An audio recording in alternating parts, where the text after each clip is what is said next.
Hi hello నమస్తే. నేను మీ కట్ట కార్తీక్. ఆత్మహత్య యత్నానికి పాల్పడ్డ సింగర్ కల్పన పోలీసులు నిజాంపేటలోని ఒక ప్రైవేట్ హాస్పిటల్లో చేర్పించారు.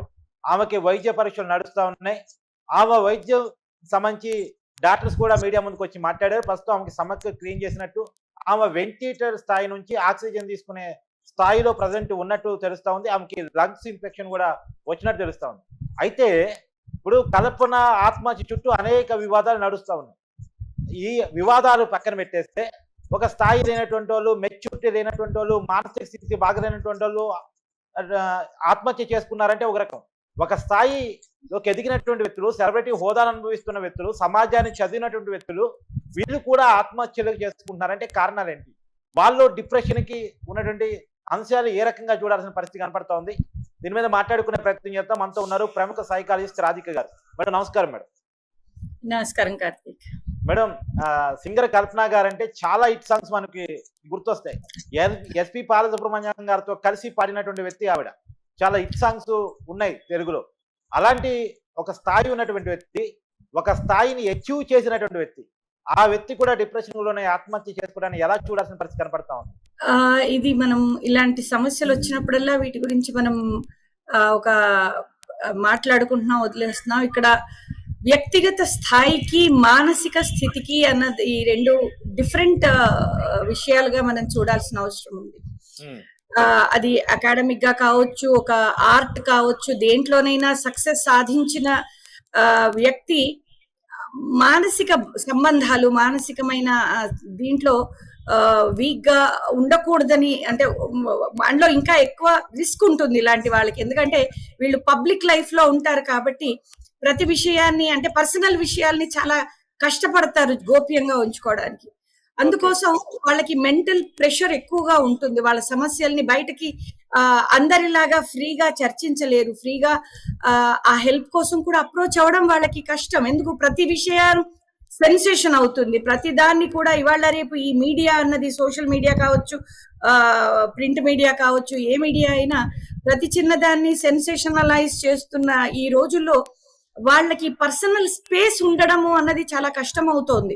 సో కాబట్టి ఏం చేస్తారు వీళ్ళు, హెల్ప్ కి కూడా పోరు. పర్టికులర్ గా కల్పన గారి విషయంలోకి వస్తే కొంతవరకు ఆవిడ గత జీవితాన్ని మనం చూస్తే కొంత ఇష్యూస్ ఉన్నాయి ఆవిడ లైఫ్ లో. ఆవిడ కూడా కొన్నిసార్లు ఒకసారి ఎక్స్ప్రెస్ చేయడం జరిగింది, ఇలాగే ఒక సూసైడల్ మోడ్ కి తను వెళ్ళినట్టు. చిత్ర గారి ద్వారా, ఆవిడ మాటల ద్వారా కొంతవరకు మళ్ళీ ధైర్యం తెచ్చుకున్నట్టు. అసలు మామూలుగా చూస్తే కూడా సూసైడ్ అనేది క్రై ఫర్ హెల్ప్ అంటూ ఉంటాం. ఒక హెల్ప్లెస్ ఫీలింగ్, ఏదో ఎక్కడో ఏమీ చెయ్యలేని పరిస్థితి వచ్చినప్పుడు చావు అన్నది దీనికన్నా బెటర్ అనే ఒక స్థితికి వస్తారు. చాలా సార్లు ఇది ఒక ఇంపల్సివ్ డెసిషన్ కన్నా కూడా చాలా కాలంగా నలుగుతూ ఎక్కడో ఇంకా దాన్ని ఫేస్ చెయ్యలేని ఒక హెల్ప్లెస్ కండిషన్ కి వచ్చిన ఇదిగా మనకు ఈవిడ విషయంలోనైతే క్లియర్ గా కనపడుతుంది. అంటే ఆవిడకు సరి అయిన సపోర్ట్ కానివ్వండి, ఒక ఎమోషనల్ అండ కానివ్వండి, ఎక్కడా కనిపించట్లేదు. మేడం, ఒకటి భర్తతో విభేదాలు, రెండు పిల్లలతో కూడా విభేదాలు. ఈ సూసైడ్ చేసుకునే ముందు వాళ్ళ పాపతో కూడా గొడవ పడినట్టు మనకి వార్తలు అయితే వస్తున్నాయి. నిజాలు తెలియదు కానీ వార్తలు అయితే వస్తున్నాయి. చెప్పండి. ఉండొచ్చండి, అదే చెప్తున్నా. పర్సనల్ లైఫ్ లో ముఖ్యంగా మానవ సంబంధాలు అన్నవి ఇవాళ చాలా కష్టంగా ఉన్నాయండి. ఎవరికి కూడా తీరిక లేదు. పిల్లలు ముఖ్యంగా వచ్చేసరికి ఏమవుతోంది, రకరకాల డిస్ట్రాక్షన్స్, రకరకాల సమస్యలలో పడిపోతున్నారు. పెద్దవాళ్ళు కష్టపడుతున్నారు పిల్లల్ని సరి అయిన దారిలో పెట్టడంలోను. ఎందుకు? వాళ్ళ కెరీర్ బిజీలలో పడ్డప్పుడు. ఇప్పుడు బాలసుబ్రహ్మణ్యం గారి మీరు రెఫర్ చేశారు. ఆయన ఇంటర్వ్యూలో చాలా సార్లు చెప్పేవాళ్ళు, నా పిల్లలు ఎలా పెరిగారో నాకు తెలియదు, మా ఆవిడే మొత్తంగా పెంచింది. అంటే ఏంటి? అందులో సింగిల్ పేరెంట్ గా ఉన్నప్పుడు ఇంకా కష్టం కదా. వీళ్ళే బిజీగా ఉన్నప్పుడు పిల్లల యొక్క ఆ పేరెంటింగ్ లో కొన్నిసార్లు కొంచెం కష్టపడతారు వీళ్ళు.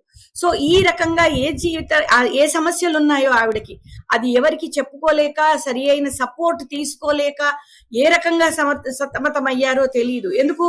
ఏ చిన్న ఆవిడ వాళ్ళ పాపని తీసుకుని ఒక డాక్టర్ దగ్గరికి వెళ్తే అది ఎక్కడ సెన్సేషన్ అవుతుందో, అసలు పిల్లలు వినే లెవెల్లో ఉన్నారో లేదో, వాళ్ళు ఎలాంటి సాంగత్యంలో ఉన్నారు, ఇవన్నీ మల్టిపుల్ థింగ్స్ అండి. వాటికి ఏమంటారు, మానవ సంబంధాలు బాగుంటాయి.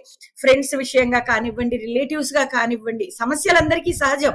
కానీ ఇలాంటి సపోర్ట్ సిస్టమ్స్ ఉన్నప్పుడు ఏం పర్లేదు, నేనున్నాను నీకు, మనం మాట్లాడదాం లేదా మనం చూద్దామన్న ఒక సపోర్ట్ ఉన్నప్పుడు మనిషి ధైర్యంగా ఫీల్ అవుతారు, కొంత ఫేస్ చేయడానికి ధైర్యం చేయగలుగుతారు. ఇక్కడ అలా ఒక మాట మేడం, మానవ సంబంధాలు చాలా ఎక్కువగా కలిగినటువంటి వ్యక్తి అంటే సెలబ్రిటీ హోదాలో కూడా ఉన్నారు.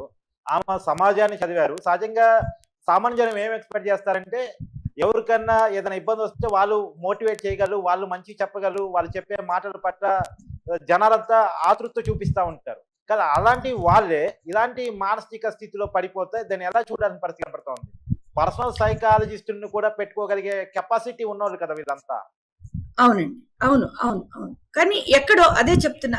బహుశా ఆవిడెక్కడో ఒంటరితనం, అందుకే మీరు ఈ మధ్య స్టడీస్ లో చూసారో లేదో, ఫ్యూచర్ లో మిగతా అన్నిటికన్నా ఒంటరితనం అనేది ఒక పెద్ద కిల్లర్ గా మారబోతుందని ఈ చాలా స్టడీస్ లో బయటకు వస్తోంది, చాలా చోట్ల చెప్పబడుతోంది. ఒకప్పుడు ఈ హార్ట్ ప్రాబ్లమ్స్ ఇలాంటివి one of the major killers అవుతాయి అన్న ఇది ఉండేది. కానీ ఈ మధ్య స్ట్రెస్ అండ్ స్ట్రెస్ రిలేటెడ్ గా ఈ సూసైడల్ థాట్స్ ఇలాంటివి రావడం, కానీ హెల్ప్లెస్నెస్ కావడం, ముఖ్యంగా ఒంటరితనం.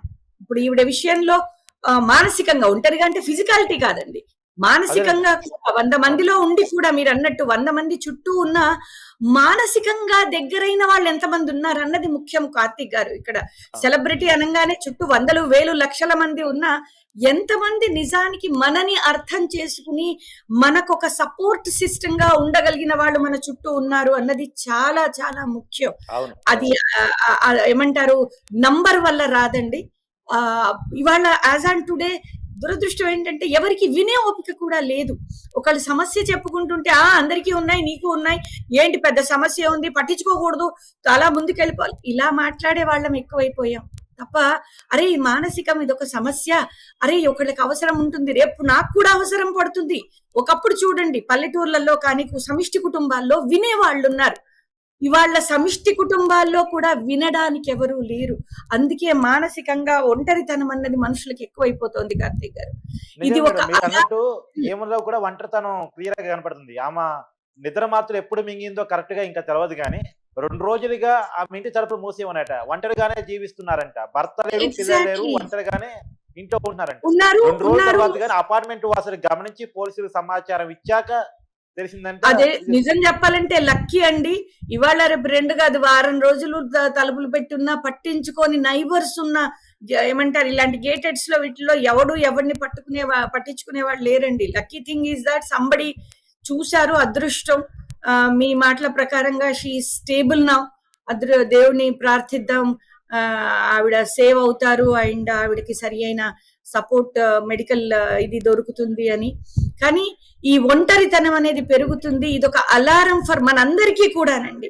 సెలబ్రిటీలు అనగానే వాళ్ళు ఏదో ఎక్స్ట్రా ఆర్డినరీ పీపుల్ గానే చూస్తున్నాం. వాళ్ళ జీవితాలకి తొంగి చూసి వాళ్ళ జీవితాల్లో ఉన్న వాటిని చూసి ఒక సెన్సేషనలైజ్ చేసుకుంటున్నామే తప్ప వాళ్ళకి ఏం అవసరం ఉంది, ఎలాంటి మనం ఏమన్నా చెయ్యగలమా అనే ఒక మనస్తత్వం డెవలప్ చేసుకోవాలి. అందుకే ఒక ఫేమస్ కోట్ ఉందండి, today's world need more healers. మనుషులకి ఒక స్వాంతన ఇచ్చే మనుషులుగా తయారవ్వాలి అని ఇలాంటి సంఘటనలు ఖచ్చితంగా మనకు చెప్తున్నాయి. కార్తీక్ గారు, మొదలు మానవత్వాన్ని మనం డెవలప్ చేసుకుందాం. ఎవరి బిజీలు వాళ్ళకు ఉన్నాయి, సంపాదించుకోవాలి, జీవితాల్లో చాలా సమస్యలు ఉన్నాయి అందరికీ. కానీ దాంతో పాటుగా ఒక ఎదుటి వాళ్ళకి ఒక హీలర్ గా మారగలగడం యొక్క అవసరం ఉంది. అట్లీస్ట్ ప్రతి ఇంటికి ప్రతి మనిషికి ఒక నైబర్హుడ్ వాళ్ళు ఇలాంటి అవసరం ఉంది అన్నది ఇప్పుడు ఈ సంఘటన మనందరికీ ఒక మేలుకొల్పుగా పనిచేయాలి అని నేను ఆశిస్తున్నాను. సో లక్కీగా 2 రోజుల్లో చూశారు. వి మే గాడ్ గ్రేస్ తో మనం ఆవిడ్ని దక్కించుకోగలగచ్చు. కానీ అలా కాని కేసులు చాలా ఉన్నాయి, మనకు కనబడుతున్నవి కనపడనివి కూడా. ఇది సెలబ్రిటీ కాబట్టి బయటకు వస్తోందండి, బయటకు రానివి వందల వేల కేసులు ఉన్నాయి ఇలాంటివి. డిప్రెషన్ అనేది, సూసైడాలిటీ అన్నది, ఒంటరితనం అనేది ఒక భూతంగా తయారవుతోంది మన సొసైటీలో. బికాజ్ ఎవరికి కూడా ఒక సపోర్ట్ ఫీలింగ్ రావట్లేదు. ఎవరి గురించి వాళ్ళు పట్టించుకోవడమే తప్ప పక్కవాడి గురించి పట్టించుకునే వాళ్ళు తక్కువైపోతున్నాం. వినడం నేర్చుకుందాం. మీరు అన్నది కరెక్ట్ మేడం. కల్పన గారు సెలబ్రిటీ కాబట్టి మనం మాట్లాడుకుంటున్నాం. ఇలాంటి ఫీలింగ్ తో ఉన్న వాళ్ళు ఇంకెంతమంది ఉన్నారు? కొన్ని అలాంటి వాళ్ళకి వందల మీరు ఇచ్చే వేలు. సజెషన్ ఏంటి? ఒంటరిగా ఫీల్ అవుతున్నాయి, నాకు మాత్రమే సమస్యలు ఉన్నాయి, ప్రపంచంలో ఎవరు తీర్చలేని సమస్యలు నాకు మాత్రమే ఉన్నాయి, ఎవరికి లేనివి నాకు ఉన్నాయి అని ఫీల్ అవుతున్న వాళ్ళకి మీరు ఇచ్చే సజెషన్ ఏంటి?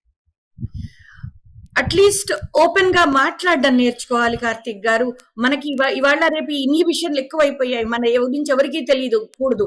మనం చాలా గొప్పగా ఉన్నాం, మనకు సమస్యలు లేవు. లేదండి, ప్రతి ఇంట్లో సమస్యలు ఉన్నాయి. ప్రైమ్ మినిస్టర్ ఆఫ్ ఇండియా దగ్గర నుంచి మొదలు పెడితే ఒక ఫుట్పాత్ మీద ఉన్న వాడి వరకు సమస్యలు లేని కుటుంబం, సమస్యలు లేని మనిషి లేరు. ఇది అందరికీ తెలుసు.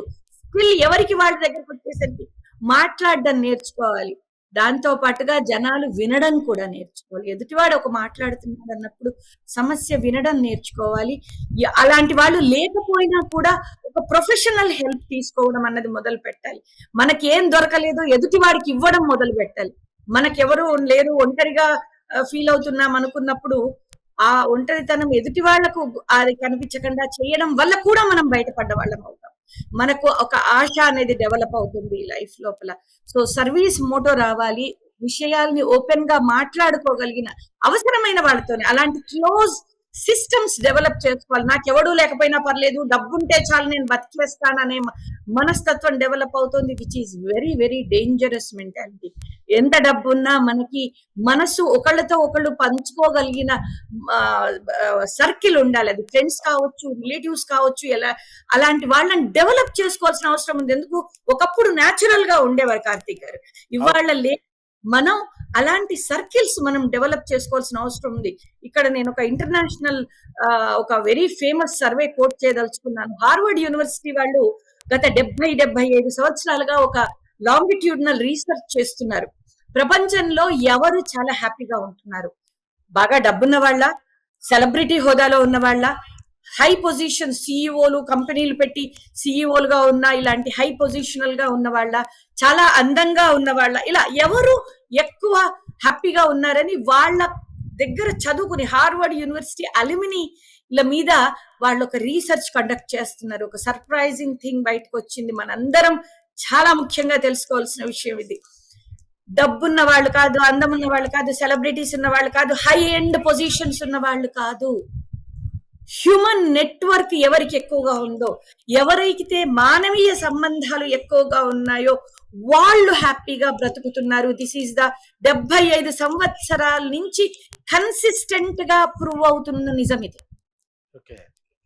దీన్ని మనం ఎక్కువ కలిగిన వాళ్ళు ఎక్కువ కాలం బతుకుతున్నారు, ఎక్కువ బ్రతుకుతారు, ఆనందంగా బ్రతుకుతారు, ఒక మంచి క్వాలిటీ ఆఫ్ లైఫ్ తో బతుకుతారు. ఈ సూసైడాలిటీలు లేకపోతే ఈ మానసిక సమస్యలు తక్కువగా ఉంటాయి అలాంటి వాళ్ళ లోపల. ఎందుకు, దానికి రీజన్ కూడా ఉందండి. ఎప్పుడైతే మన మానవ సంబంధాలు అంటున్నామో దాంట్లో మంచి చెడు రెండు ఉంటాయి. ఏ మనుషులు పర్ఫెక్ట్ కాదండి, ఏ మనుషులో మనకు అన్ని నచ్చిన రకంగా ఉండవు.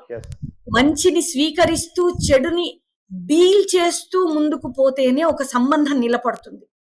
మీరు నేను ఒక ఫ్రెండ్స్ గా ఉండాలంటే మీ వీక్నెస్ లని నేను పక్కకి పట్టించుకోకుండా ఉండగలగాలి, మీ పాజిటివ్స్ ని ఎంజాయ్ చేయగలిగి ఉండాలి. అలాగే మీరు కూడా అలా చేయగలిగినప్పుడే ఒక మానవీయ బంధం నిలబడుతుంది. ఈ ఇండివిజువాలిటీ పెరిగిన పరిస్థితుల్లో అక్కడే దెబ్బతింటున్నాం. అందుకే ఈ సమస్యలు పెరిగిపోతున్నాయి. దీని మీద ఖచ్చితంగా దృష్టి పెట్టాల్సిన అవసరం ఉంది కార్తీక్ గారు. Thank you madam, thank you so much. మంచిది కార్తీక్.